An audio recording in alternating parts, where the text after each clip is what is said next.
Now, the Hunt Palmer Show. Yes! I feel like I've been waiting for this my entire life. You're listening to the Hunt Palmer Show on 104.5 ESPN Baton Rouge. Jolly good fun. Jolly good. Locking down the middle of the day. America's favorite daytime fun show. Live from the Raising Cane's studio. This is Hunt Palmer.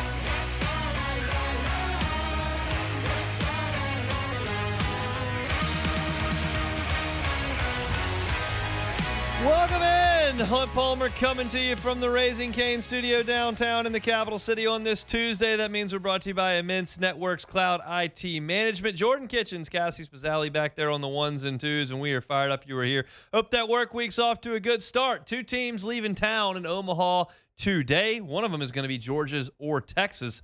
That game's going to be interesting tonight. We'll discuss it. Glen West sat down with Jay Johnson earlier this week. He's got some stories on LSU baseball up at the Bengal Tiger on 3. We'll talk to Glenn coming up in 30 minutes. Brendan Sorsby, he's headed to the NFL. Not going to play for Texas Tech. That's got to come up. Our Three Things series continues with game number 2 for LSU football. That's Louisiana Tech. ESPN.com went through best 5 players for the draft in college football this coming season. Where does LSU rank amongst those listings? And Sharif Ishaq may be with us at 2:30. He may not, because there may be a press conference. That's where we're going to start with our opening drive. Welcome to the big league. It's time for Hunt's Opening Drive. Presented by Fabry Chevrolet GMC in St. Francisville. 15 minutes ago, Ian Rappaport, covering the NFL, tweets out the Saints are bringing back one of their franchise greats. 8-time Pro Bowl defensive end Cam Jordan is set to return. Sources say the two sides are putting together the finishing touches on a 1-year incentive-laden deal during his visit today. That is the news of the day here in South Louisiana, and that's where we will start. This felt inevitable after a couple of weeks. Once NFL free agency came, and it comes with authority. It comes fast, it comes furious. Dollars are flying. The market gets set. Teams are looking to improve themselves, and names fly off the shelves. Cam Jordan never did. The Saints went out and addressed the edges of their defense. You know they have Carl Granderson. You know they have Chase Young. They added Tyree Wilson. They added Anthony Jennings. They added to their edges in the event that Cam Jordan did get an offer that he liked and moved on. And we had heard Cam Jordan talk. He had appeared on podcasts. He was around on Super Bowl week doing the Radio Row stuff. And he said, look, I love New Orleans, but here's the deal. Like, we're going to look for some cash. I mean, that's not a direct quote, but you're editorializing. He wanted to be paid commiserate with what he believed was still in his tank. And in Cam Jordan's back pocket was a 2025-26 season where he showed up, played 17 games, as he always does, and was in the backfield a lot, to the tune of 10.5 sacks. So Cam Jordan is thinking, all right, I know I just played my year 36 season, and I did that on a hometown discount, but look, I'd like something else. And so he looked for it. And the Saints went on their way, and they addressed their needs at edge. And as the time started ticking, I told you, I looked at this and said, well, I think Cam went to the market, and the market kind of looked at him and said, we're good. We're good on the 37-year-old defensive end that wants significant cash. We're good on the 37-year-old defensive end that wants to be paid for 10.5 sacks. We're good. And the Saints all the while sat back here and said, hey, the door is open, Cam. Like, we understand you want to go. That's why we're taking care of ourselves in-house here. If you want to come back, the door's open. And Mickey Loomis said that at the golf tournament a couple weeks ago. There's an offer on Cam's desk. Because, look, DeMario Davis immediately got picked up. That was just very quick. Boom. And Cam didn't. And it became obvious that if he wanted to go back and play this year, it was going to need to be with the Saints. Now, that's the Cam side of this thing. The Saints side of this thing is you don't want to overextend yourself when you feel like you're finally reaching a positive financial situation for your organization, which has escaped you for 15 years. And the Saints are not, based on Rappaport's tweet. 1-year deal, incentive laden. Perfect. This is perfect. This is perfect for everyone involved. Cam Jordan now very, very, very, very likely is going to do something that doesn't happen a lot. He's going to play his entire career in one spot.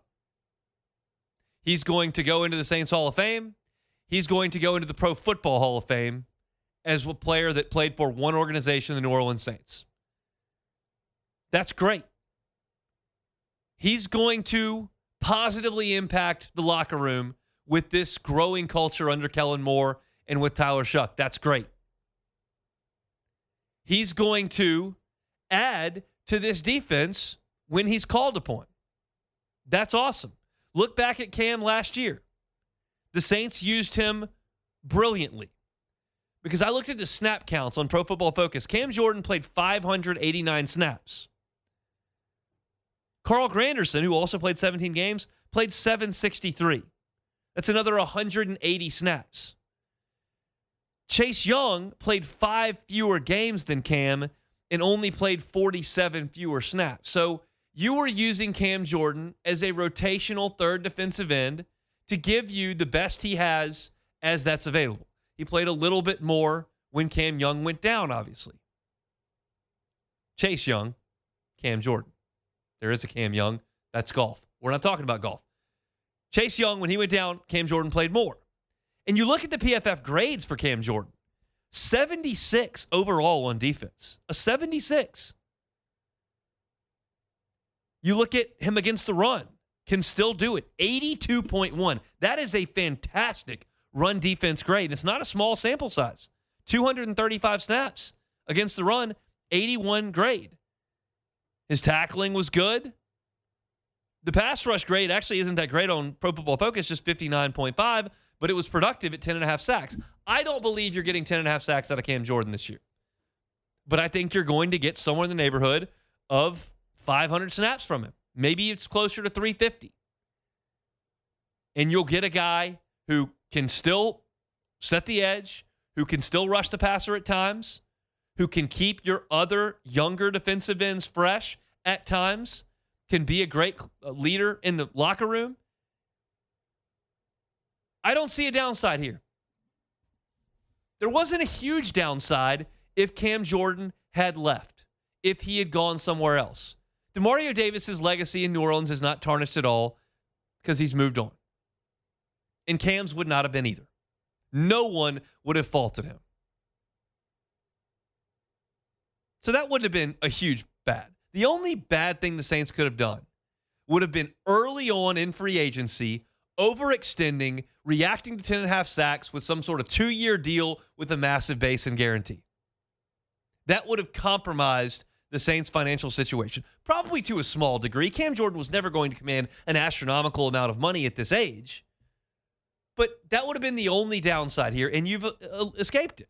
The Saints played this wonderfully. And look, there were a lot of people, myself included, that were here to bash the Saints for poor financial strategy over the last 5 years.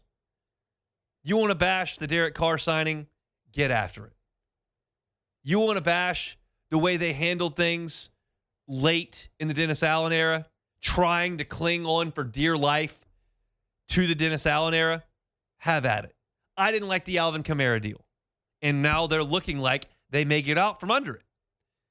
But you also, if you're going to bash them for that, have to applaud when they do something properly. And in this instance, they did. And look, Cam Jordan did too.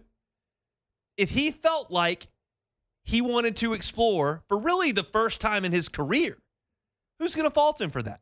No one stepped out of bounds. It was amicable from start to finish. This is the end of the line. Now you get him into your organization. You get him into that locker room. He's a positive influence. He's going to be a positive player on the field. You're not going to rely on him to be your number 1 defensive end. You're not going to rely on him to be your number 2 defensive end. He's in the group with Tyree Wilson and Anthony Jennings. They're going to keep Granderson and Young fresh. They're going to produce when they're called upon. It's just a really positive thing. Is this the difference in the Saints going 6-11 and 10-7? It is not. Is it a positive day for the Saints franchise? It is. Is it a positive day for the Saints in 2026? I believe it is. Assuming that he's used properly. Cam Jordan scratched that itch to see if there was another organization that would do something the Saints were not willing to do. There was not. It's an easy return, and I just think all parties involved are going to be very happy with the result. We can shine more light on this when Cam Jordan's time is done in New Orleans, when it is time to put him in the Saints Ring of Honor, when it is time for him to be enshrined in Canton. We will put a little bit of a shine on this. Today, it's just a day to think positively about the current situation. Look briefly at his run here in New Orleans. It's just been unbelievable. I marvel every time I pull up his Pro Football Reference page and see games played. Just listen to this.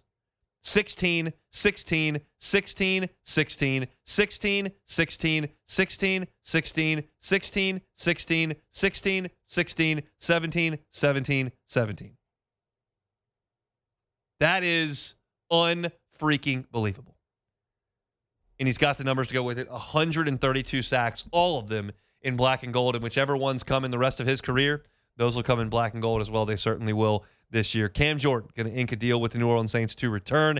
He will be paid on a one-year deal that's heavily incentive-laden, and he'll join at 37 years old Brandon Staley's defense, trying to make a step back into relevance in the National Football League. And for Cam to be a part of that, I think it's a really cool deal. So a positive day for New Orleans today, a positive day for the Saints today. Cam Jordan coming back to the black and gold. Jordan, how are we feeling about it? I love it, man. Cam Jordan doesn't make you worse. I'm not going to say he put you over the top, but having an all-time great in the building, an all-time Saint, all-time locker room guy, especially after losing DeMario, so it's still good to have some type of older presence in the locker room to try and steady the ship in a season where you have higher expectations than you had, let's say, the last 2 to 3 years. So I think Cam, he's going to be a positive impact. You're not breaking the bank to bring him back. And again, you're treating the guys that have been here for so long with, we're not here for the Lifetime Achievement Awards, but it's one of those situations where you got to, The contract's not a Lifetime Achievement Award. The contract is what you achieve this year will pay for it. Yeah. So it's like, I'm happy he's back. And I think that, add him to the mix with a Tyree Wilson, Gradison, and Chase Young, it doesn't make you worse. No. So that's where I'm at with it. I like it. All right, that's off and running here on a Tuesday edition of the Hunt Palmer Show. We're brought to you by Immense Networks Cloud IT Management. We'll talk to Glen West coming up in 15 minutes. Let's take a trip to Omaha next. The Hunt Palmer Show. One Bath and Closets. OneBathAndClosets.com is the website. David Duvall and his team, 30 years redesigning and remodeling bathrooms and closets. Safety can be a big issue in the bathroom, especially as folks age. What you want to look at if there is a loved one in your life that's aging that may have a hazardous situation in the bathroom is trying to mitigate that risk. You cannot eliminate the risk, obviously, but you can mitigate against it. Non-slip floors, walk-in tubs for comfort and safety. You can put guardrails in slippery places or a shower that has a bench in it. These are things David Duvall and his team do all the time, and it may not be something you thought of, may not be top of mind, but now you think about that and go, oh, that might be a good idea. Just have the conversation with David. Go to onebathandclosets.com and just sit down with him. If you're looking for financing options, they've got them. 0% up to 18 months, same as cash. So go ahead and talk to David. Say, hey, I'd like to look at putting some safety features into this bathroom. He's happy to chat with you. It's One Bath and Closets. Find them online, onebathandclosets.com. This is the Hunt Palmer Show on 104.5 ESPN, Baton Rouge.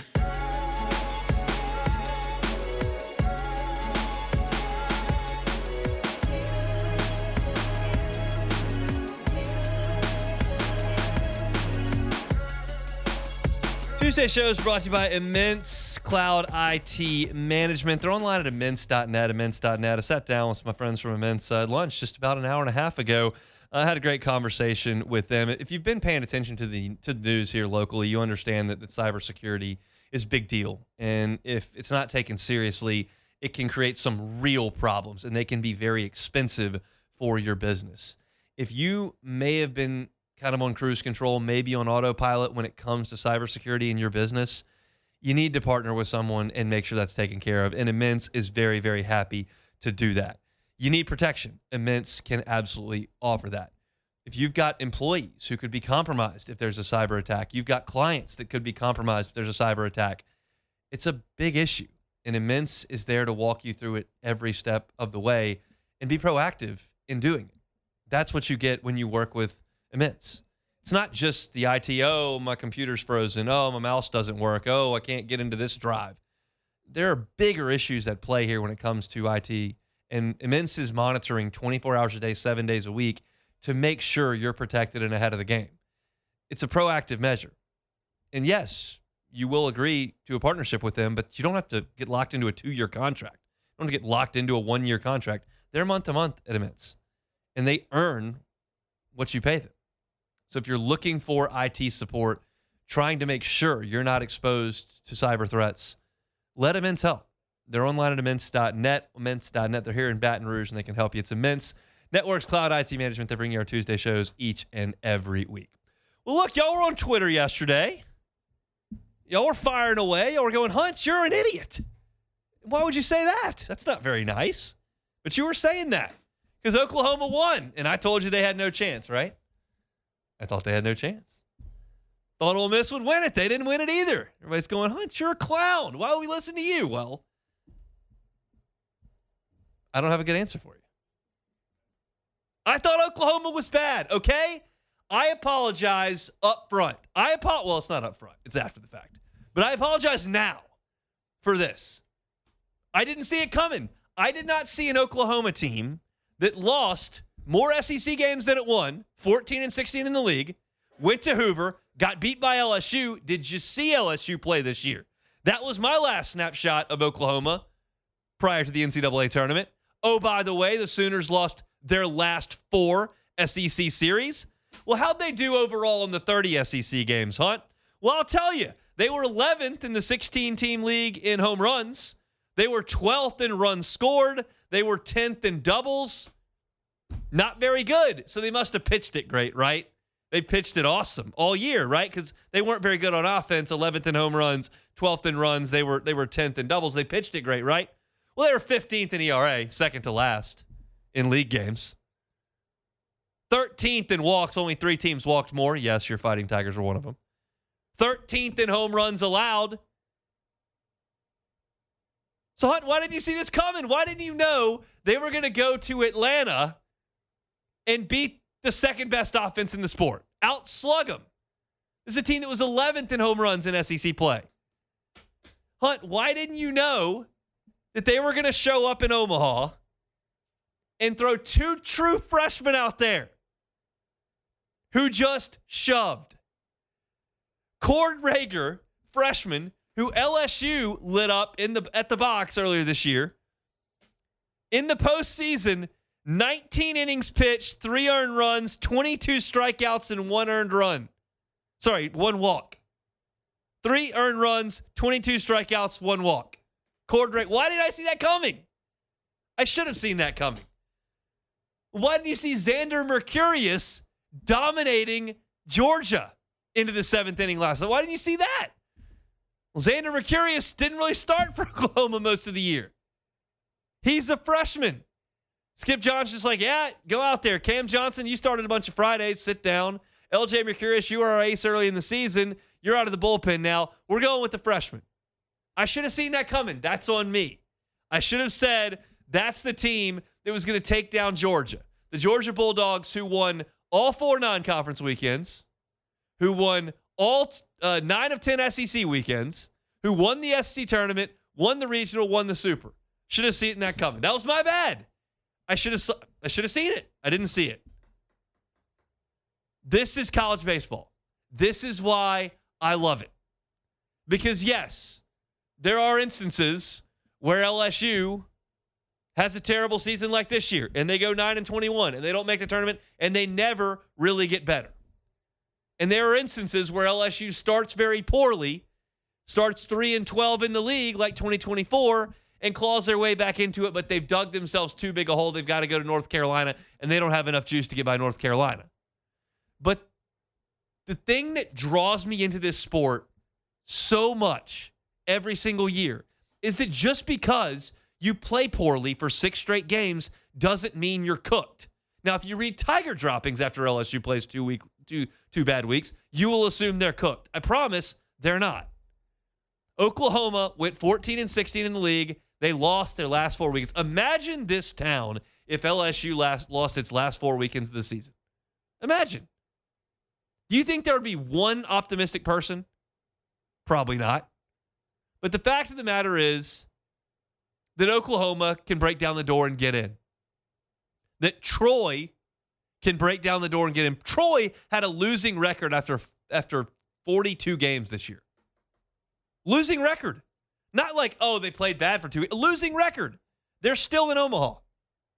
They went to Gainesville and won. They got a break in the draw. Little Rock showed up. They smoked them. They wore out Ole Miss pitching, who no one's hit for a month. Murray State got in last year. Kent State's gotten in. Stony Brook's gotten in. Fresno State won a championship. And you might say that's a flawed way to crown a champion, or that the sport's got a little bit of a fluky nature to it. I would just say it keeps me engaged. It keeps me intrigued. You're not really sure what's going to happen. That's obvious in my perspective because my picks haven't been very good. But that's the fun of it. I love that part of it. And Oklahoma's sitting in the catbird seat. Now, get ready for this. You might want to sit down. I don't think Oklahoma's going to make the championship series. How about that? Everybody's giggling back behind the desk over there going, oh, you're going to do that again. So everybody can get all fired up on Twitter and go berserk on you again. It's funny. It's funny. I don't think they're good. Do you want me to clip it? No. Okay. Please don't. Please don't clip all it. All right. We can't do it again. Okay. I'll leave it alone. This one time. I don't trust you. You're going to go clip it anyway. But here's the deal. I can't. I don't want to buy the stock now. I've passed. The train has left without me. I'm standing at the station. I'm holding my Georgia bag in this hand and my Texas bag in this hand, and I'm just going to stand here and wait. I left my Ole Miss luggage. That's back at the hotel. I can't catch the train anymore. The train's left. But I don't think they're whoever wins tonight, it's going to be a great game. It's going to be Georgia and Texas again. And then I think the team that wins that game will have enough pitching to go beat Oklahoma twice. It's not crazy because LSU did it to Wake and LSU did it to Oregon State, and it gets done more often than you probably think. So they're playing great. They are red hot, but they're not as good as Texas or Georgia. It's fascinating. And look, I would rather Oklahoma play in the final than either Texas or Georgia. I would rather Oklahoma, who I don't believe to be a threat to LSU at all, I would rather them get there and do this than Texas, who is certainly a threat to LSU, and Georgia, who is certainly a threat to LSU. Those two teams are more invested in the portal. They're going after more high-profile guys. LSU will be in competition for players with those two teams more so than Oklahoma. Oklahoma took LSU's cast off in Cam Johnson. And look, I'm pulling for North Carolina to win the whole thing because that's the team that has, to me, no impact on LSU. I never wanted the SEC side of the bracket to win. But I'm going to pick against Oklahoma again. Tonight, it's fascinating because Texas has some confidence from yesterday. Georgia's probably shell-shocked from yesterday. But Georgia's bullpen hasn't thrown a pitch yet, which is, I guarantee you, that's never happened in College World Series history where a team is in the loser's bracket in the bullpen after 2 games, and the bullpen hasn't thrown a pitch yet. 2 complete games. But I think the winner of tonight's game, whoever it is, has the offense and the pitching depth to run down Oklahoma. And look, guess what? If they don't, I'll be here on Friday, and I'll just shovel down the crow like I did 8 minutes ago. I got no problem doing it, no issue. I'm not here to try to be the smartest guy in the room. I think that jig is pretty well up. But I'm here to give an opinion. I'm here to back it up with some numbers. I'm here to have a little fun. I'm here to watch a little baseball. I'm thrilled to watch the baseball today, and I'm picking against Oklahoma to get to the championship series too. And if they want to put this on their Jumbotron like Mississippi State does with my cowbell take before their football games, that'd be fine too. I don't know that Oklahoma has a Jumbotron. Their stadium seats like 11 people for baseball. But they did get to the National Championship Series in 2022, and they're knocking on the door now. So they can laugh at me all they want. But I'm not going to change course here because I've got the numbers that say Oklahoma stinks. So I'm going to stick with that until they win the national championship, and then I'll go, well, they're not that bad. That's the trajectory we're on at this point. But it's been a fascinating College World Series. I mean, last night was awesome. I know probably a lot of y'all were watching World Cup or tuned out of the College World Series. Last night, Oklahoma's on the verge of this crazy upset. They've got their guy on the mound, closing the ball game out. It's a one-run game, first and second, 2 out, and Daniel Jackson's in the box, who's going to win the Golden Spikes. And he got a hanging breaking ball, and he missed it. And that pitch is never going to get talked about again, especially if Oklahoma goes and wins the national championship. No one's going to care. But the fact is that you have to have so many little things go right. And you can point to them throughout LSU's history. But this was a hanging breaking ball that Daniel Jackson usually hits 418 feet. And he missed it by 3 centimeters. And he skied it to center field, and Oklahoma won the game. It was edge of your seat, awesome stuff. And I can't wait to watch again today. We're about to crank up elimination game number 1 on in here, and we will certainly be paying attention tonight, and we'll keep tabs on it. You know my picks. They're in. I guess I'll take a pick for tonight. Give me Texas tonight to beat Georgia. I think Texas riding some positivity. Georgia a little bit shell-shocked. Give me Texas to win the game tonight. I don't think they're going to play as badly as they did the first game where Timmy threw 2 balls away from the catcher position, and they got well behind, and it just they didn't have an answer for Volchko. No Volchko tonight. I think Texas wins the game tonight. That's who I picked to come out of the bracket anyway, so I might as well stick with them. And I think it'll be Texas and Oklahoma for a chance in the final, which is really cool if you think about that, considering how good that rivalry's been over the years on the football side. But those two schools don't like each other a lot. I'd love to watch them play for a chance in the final. That'd be cool. Been watching the College World Series over the last few days. It's been a lot of fun. Let's hope LSU's there next year. Glen West sat down with Jay Johnson earlier this week. We'll hear what Jay had to say and what Glen thinks about this portal haul and what's to come. That's all coming up next. The Hunt Palmer Show. Fabry Chevrolet GMC, FabryChevrolet.com. FabryChevrolet.com is the website. The entire inventory is online at FabryChevrolet.com. So if you're looking for a 2026 Chevy Silverado, you can get one at 0% APR financing now until the end of the month. That's for 36 months on that financing deal. Looking for a 2026 GMC Sierra 1500? You can get it for 2.9 APR financing for 72 months.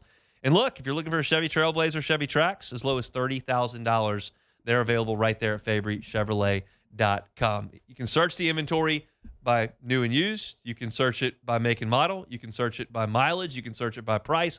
The entire inventory is right there at your fingertips. Go see them, Highway 61 in St. Francisville, or visit the website, FabryChevrolet.com. You're listening to The Hunt Palmer Show on 104.5 ESPN, Baton Rouge.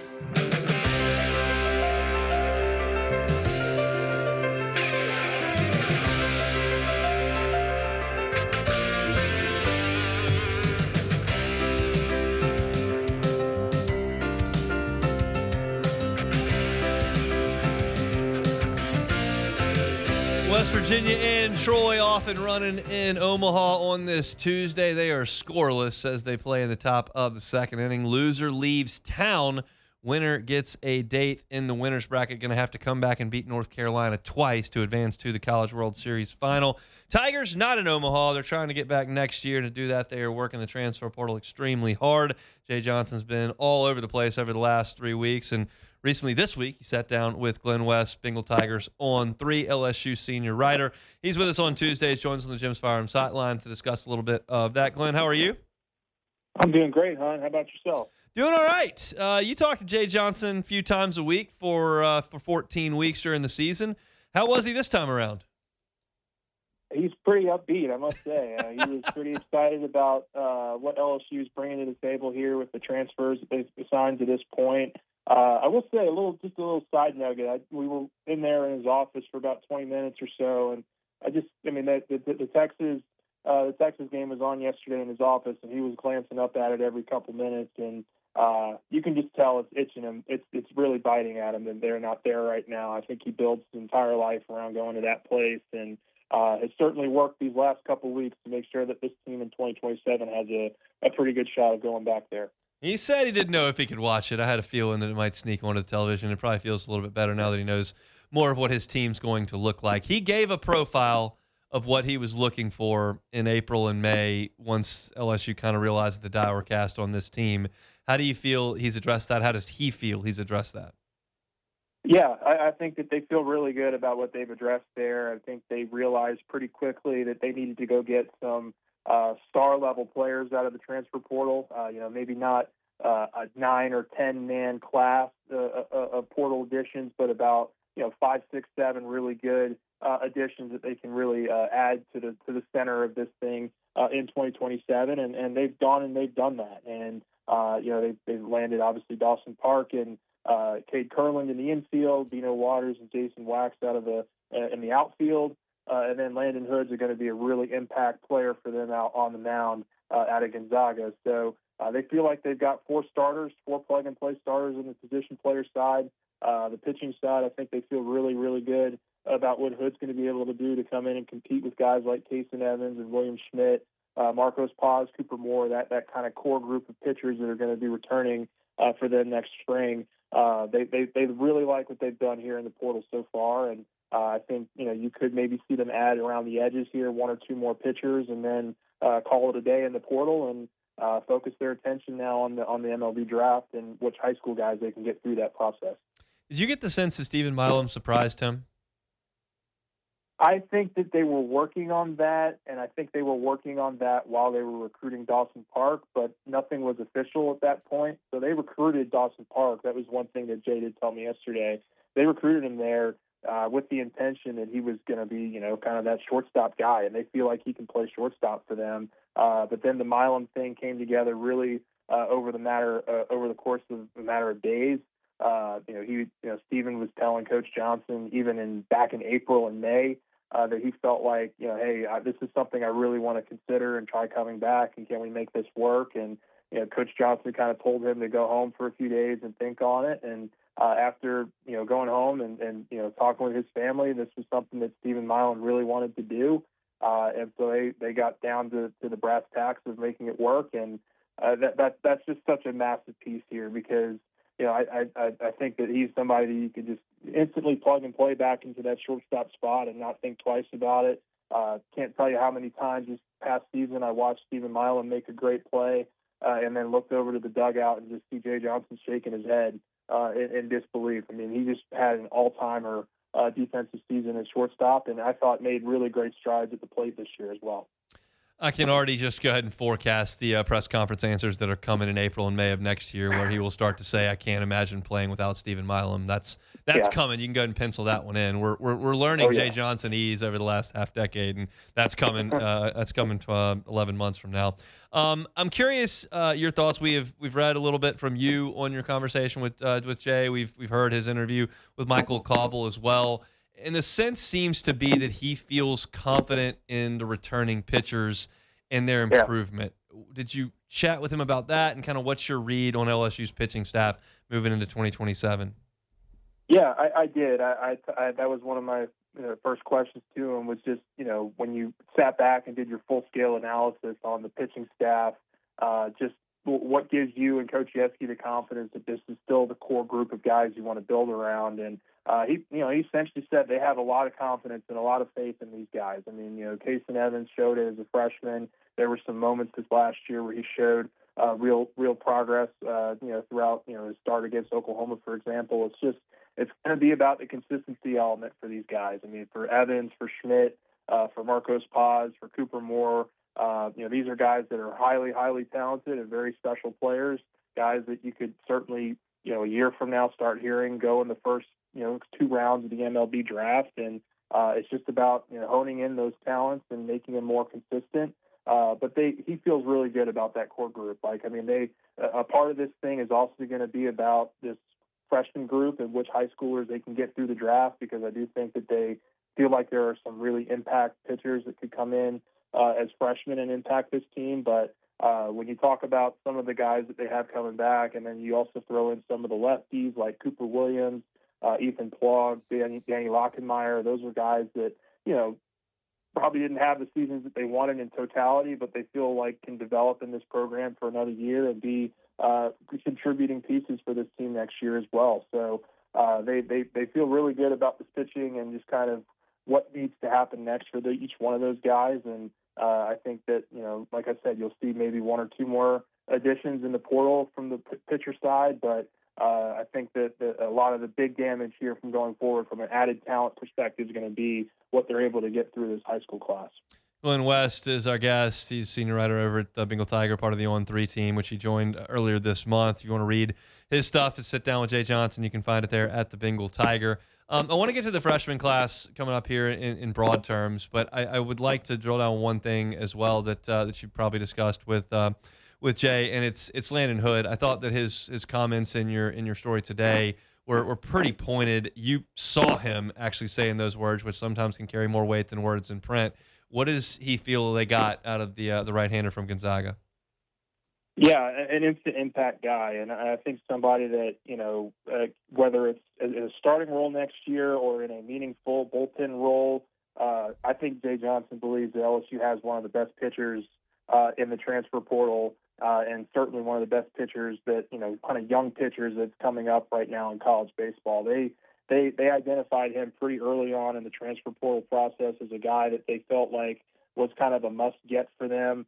And they worked really hard and really efficiently to get him, in the first few days of the portal being open, he committed to LSU. And so there's an element here, too, of a guy that just finished up his freshman season, so he'll have 2 years of eligibility at LSU. And so I think they feel really good about him and what he's going to be able to do. There's a little bit of a familiarity, too. He's from the Arizona area. Jay Johnson obviously has a lot of connections out in Arizona from his time being the coach out there. But they feel really good about the competitor that he is. They feel really good about, his ability to potentially close games. That was a role that he filled really well at Gonzaga this last year, being able to, extend and finish games late in the season. And so, and then he was also somebody that had an under 1 ERA for like the last 11 or 12 outings that he had last year. So he only got better as the season moved along. So they feel really good about him and think that he's going to be an integral piece to this pitching staff for multiple seasons.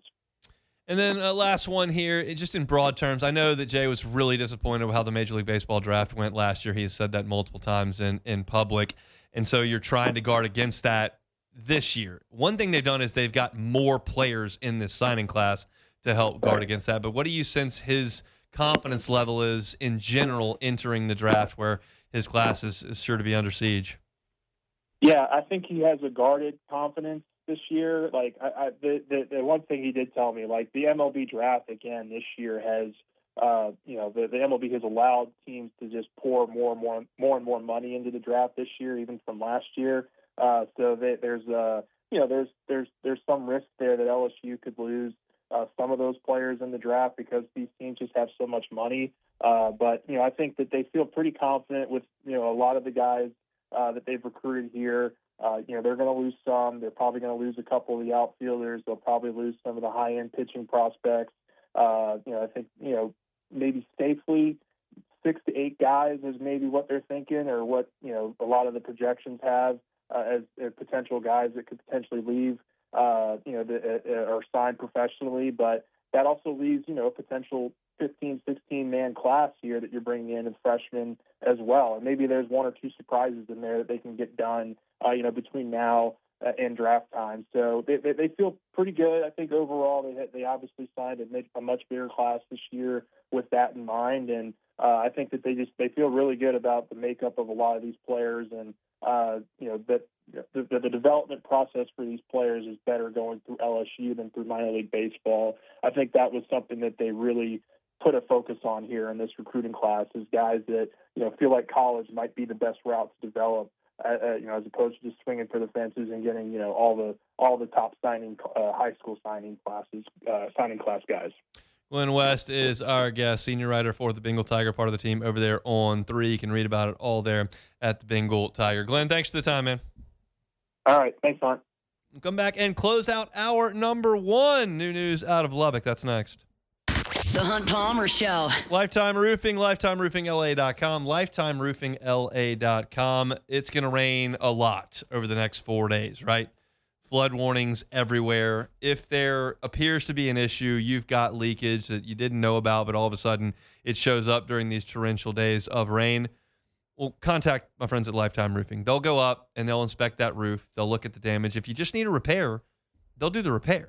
If you need a new roof, they can do a new roof as well. If you're thinking, well, that can be rather pricey, how do we navigate that? Well, you can do financing. There are financing options, 0% to 18 months if you qualify for that. And it's not just roofing over there at Lifetime Roofing. They also do professional installation of gutters. They do professional installation of siding, professional installation of windows, anything on the exterior of your home that you'd like to dress up, freshen up, or just restore. That's what Lifetime Roofing can do for you. They're a Baton Rouge-based company. They care about the people of Louisiana, and they're here to help. So if you've got an issue over the next few days and you sense that there needs to be someone to go up on your roof and take a look, Lifetime Roofing is happy to do it. Check them out online, lifetimeroofingla.com. You're listening to The Hunt Palmer Show on 104.5 ESPN, Baton Rouge.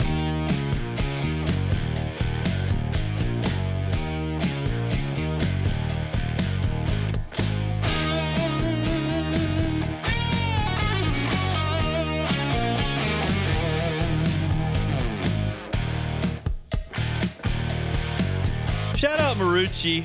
Go take a tour over at Marucci. Awesome way to pass some time in the summer months. If you got a kiddo at home bored out of his or her mind, take him over to Marucci. It's where the best players in the world get their equipment, and it's right here in Baton Rouge. You take a tour, you learn the story of how two former big leaguers and their athletic trainer started making bats in their backyard shed and went to the best in the world over the course of 2 decades. And it all happened right here. You can see where they make 1,200 bats every single day, where they handcraft them, where they stain them, where they ship them off. Another awesome aspect of Marucci is the hitter's house, where for 24 hours a day, 7 days a week, you can go work on your game. Even if it's 4 days of flooding like we got here in Baton Rouge and you want to go get some hacks in, Marucci allows you as a member to use key card access to get in and take some swings, to get in, throw some pitches.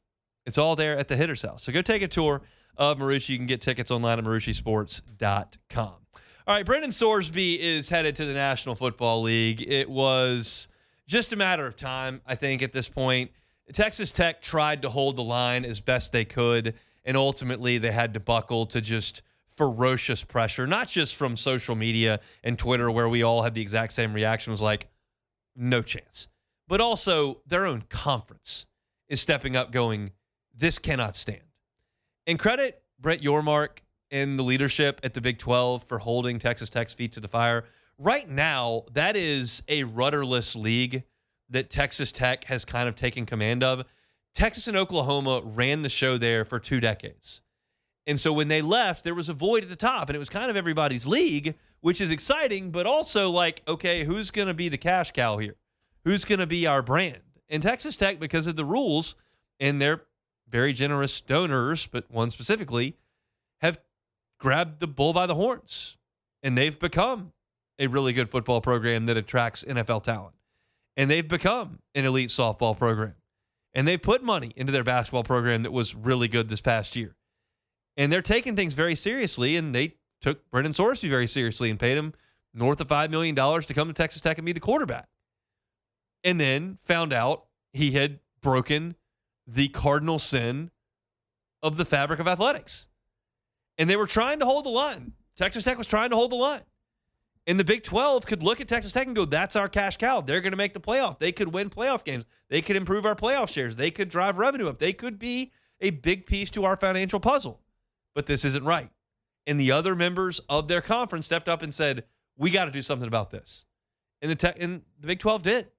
And Texas Tech tried. They went kicking and screaming to this decision. That video they put out of those administrators around that desk for 22 minutes on social media, I mean, I didn't watch 1 second of it because there's no shot I'm going to watch 1 second of it. But without watching 1 second of it, I can tell you that they said, well, the judge said it's legal, and Brendan's got an addiction, and we've helped him through that. And you don't just cast somebody off when they make mistakes. You welcome them in, lift them up.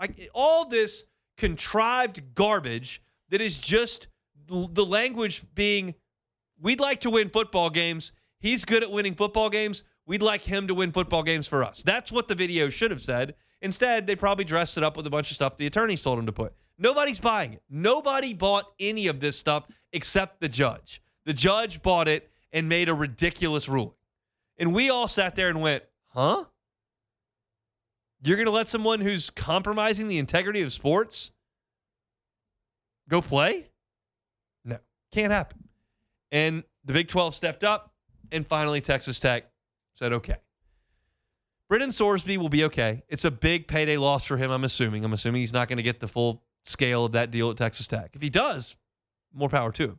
But we'll go into the supplemental draft, and the teams can bid on him essentially. Well, I'd spend a 5th-round pick on him. Well, I'd spend a 4th-round pick. Well, I'd spend a 2nd-round pick on him. All right, you get it. And you lose draft pick. But you get Brendan Sorsby. So he'll have a chance to break camp with somebody and potentially find a spot on a roster and make a professional career out of it. But you can't allow someone who has done that to step back in. Because you can forgive problems in people's personal lives for sports. It happens all the time. What you can't allow is someone to compromise the competition. And if you're telling me to my face that he's a gambling addict and remains that way, and that that's still available to him, then I can't trust him at that point. Now, an NFL team, they want to go ahead and handle that. Fine. Be my guest. But you can't have it at the college level. I don't have any ill will towards Brendan Sorsby, and LSU didn't play Texas Tech this year. I don't care. But you can't let the guy play quarterback after he's bet thousands of dollars, tens of thousands of times, broken state laws and underage gambling and all this kind of stuff while he is playing the sport he's gambling on. Can't have it. And you won't. Brendan Sorsby moving out of college athletics. Nothing in Omaha. Troy and West Virginia playing for their lives there in the College World Series. Keep you updated on that as we move into hour number 2. We will pause for SportsCenter. When we come back, 3 things for Louisiana Tech, plus got some NFL draft thoughts. The Hunt Palmer Show. GoTro's Outdoor Power, GoTrosOnline.com. GoTrosOnline.com is the website. Was chatting with my guy Gant Gotro back last week, and they are fired up about what's going on this week. You know, the entire month of June, they've got incredible deals on their Hustler Series. The Raptor Series is $200 off. The Fast Track Series from Hustler is $500 off, and their commercial mowers are up to $1,500 off. But this week, and this week only, until Father's Day, coming up on the 20th, customers can get discounted prices and no sales tax on their Hustler Series. So go by and see them, Airline Highway in Baton Rouge, or right there in Gonzales, and get these amazing deals from the 2-time National Hustler Deal of the Year. They got the largest inventory in the state. These deals are only good this week and only good in stock. So go see them on Airline or in Gonzales. It's GoTro's Outdoor Power.